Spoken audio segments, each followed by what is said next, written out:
ಪ್ರಿಯ ವೀಕ್ಷಕರೇ ನಮಸ್ಕಾರ. ಇದು ನಮ್ಮ ದಾವಣಗೆರೆಯ ದುರ್ಗಮ್ಮನ ದೇವಸ್ಥಾನ. ಈ ದುರ್ಗಮ್ಮನ ದೇವಸ್ಥಾನಕ್ಕೆ ಒಳಗಡೆ ಬರಬೇಕು ಅಂದರೆ ಒಂದು ಸಣ್ಣ ತೊಟ್ಟಿ ಮಾಡಿರ್ತಾರೆ, ಅದ್ರಲ್ಲಿ ನೀರು ಹಾಕಿರ್ತಾರೆ. ಅದರಲ್ಲಿ ಕಾಲು ತೊಳೆದು ದೇವಸ್ಥಾನದ ಒಳಗೆ ಬರಬೇಕು ಅಂತ.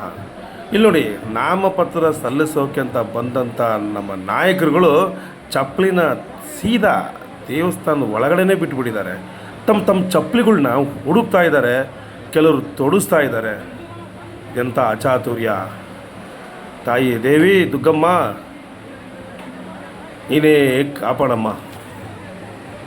ನಾಳೆ ಇದನ್ನು ನಮ್ಮ ನಾಯಕರುಗಳಿಗೆ ಪ್ರಶ್ನೆ ಮಾಡಿದ್ರೆ ಅವರಿಂದ ಉತ್ತರ ಬರೋದು ಈಗಲೇ ಹೇಳ್ಬಿಡ್ತೀನಿ ಕೇಳಿ.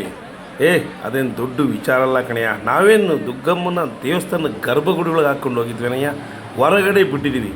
ನಾವು ಮಹಾನ್ ದೈವಾಂಶ ಸಂಭೂತರೇ. ಏನಾಗಿದೆ ಒಂದು ಸಣ್ಣ ವಿಚಾರ, ಅದನ್ನೆಲ್ಲ ದೊಡ್ಡದು ಮಾಡಬೇಡಿ ಅಂತ ಹೇಳ್ತಾರೆ.